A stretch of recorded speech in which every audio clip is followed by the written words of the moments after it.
Assalamualaikum warahmatullahi wabarakatuh. Di video kali ini kita akan membahas mengenai jenis-jenis manusia purba, corak kehidupan, dan hasil kebudayaan manusia purba di Indonesia. Dari hasil penelitian dan penemuan fosil oleh para ahli purbakala, manusia purba banyak ditemukan di Indonesia, terutama di Pulau Jawa.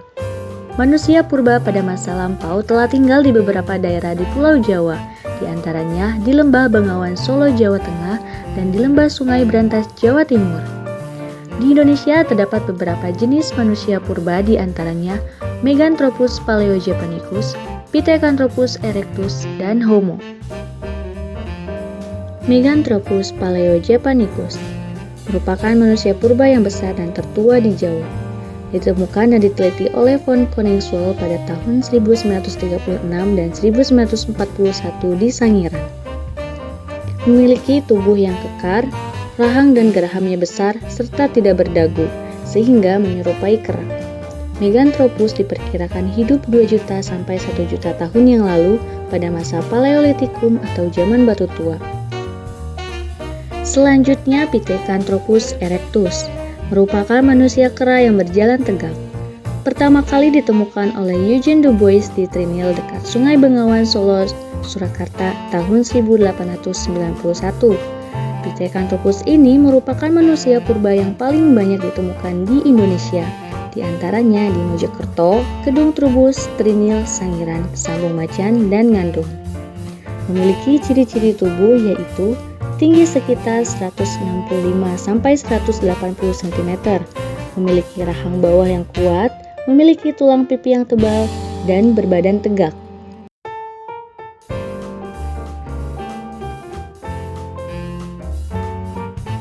Selanjutnya yaitu Homo. Manusia purba jenis ini memiliki ciri yang lebih sempurna dibandingkan dengan manusia purba lainnya.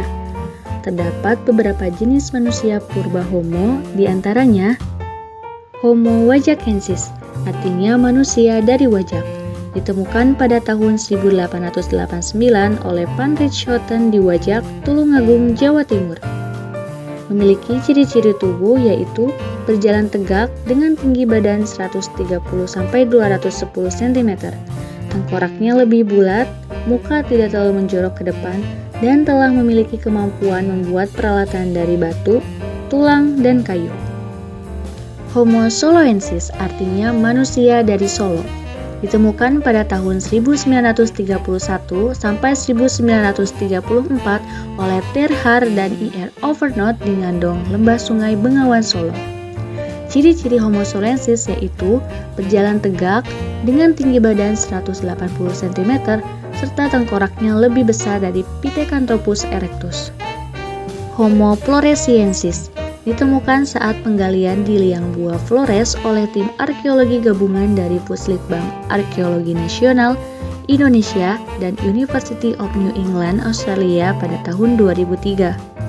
Ciri-ciri Homo floresiensis antara lain tinggi badan kurang dari 1 meter, berbadan tegap, berjalan secara bipedal, volume otak sekitar 417 cc, serta tidak memiliki dagu. Dan yang terakhir yaitu Homo sapiens, artinya manusia cerdas, merupakan generasi terakhir dari manusia purba. Homo sapiens hidup di zaman Holocene sekitar 4000 tahun yang lalu, memiliki ciri-ciri fisik yang sudah hampir sama dengan manusia modern saat ini. Corak kehidupan dan hasil kebudayaan manusia purba. 1. Paleolitikum atau zaman batu tua, yaitu masa berburu dan meramu tingkat awal. Pada masa ini manusia purba bertahan hidup dengan berburu dan mengumpulkan makanan atau yang sering disebut dengan food gathering. Masyarakat pada masa ini hidup dalam kelompok kecil. Untuk berlindung dari hewan buas, mereka tinggal di dalam gua. Manusia pendukung pada zaman ini yaitu Meganthropus paleojapanicus dan Homo erectus. Hasil kebudayaan pada masa ini yaitu kebudayaan Pacitan dan kebudayaan Ngandong. 2. Mesolitikum atau zaman batu tengah, masa berburu dan mengumpulkan makanan tingkat lanjut. Pada masa ini manusia purba hidup semi menetap di gua-gua, sudah mengenal pembagian tugas, mulai mengenal kepercayaan animisme dan dinamisme, serta batu yang digunakan sudah mengalami penghalusan.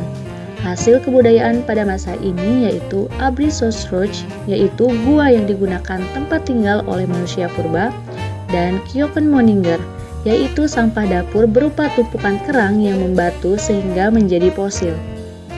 3. Neolitikum atau zaman batu baru, yaitu masa bercocok tanam. Manusia pendukung masa ini adalah Homo sapiens.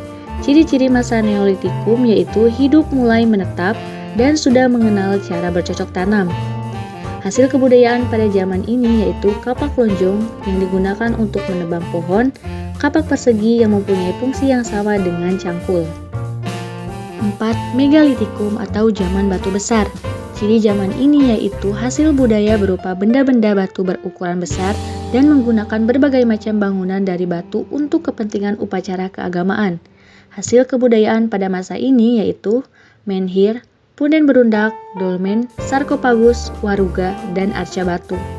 5. Zaman logam. Masa ini juga dinamakan zaman perundagian, yaitu zaman di mana masyarakat sudah memiliki pekerjaan tertentu. Golongan undagi merupakan golongan yang memiliki keahlian melakukan suatu usaha tertentu, seperti pembuatan peralatan dari logam dan lainnya. Hasil dari kebudayaan masa ini yaitu nekara, moko, dan kapak perunggu.